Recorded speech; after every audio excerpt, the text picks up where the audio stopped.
Я купила сабе арафатку ў гандлёвым цэнтры сталіца. Арафатка пашытая модным у гэтым сезоне чынам. Адзін ейны бок вельмі светлы, другі абсалютна цёмны. І павязваючы арафатку, важна не памыліцца, на якім баку гэтай шмоткі твая айчына.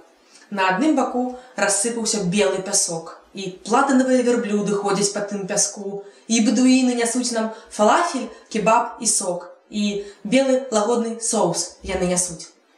На другім баку разлілася тлустая нафта.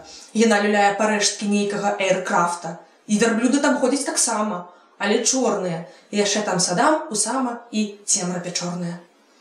А браць светлы бок натуральна і высакародна. І як бы не мае гаворкі пра выбар тут.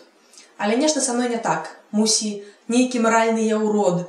На шыі маёй заўжды чорна-белы жгут. Ну і галоўны нюанс. Арафатка тая, зробленая ў Кітаі.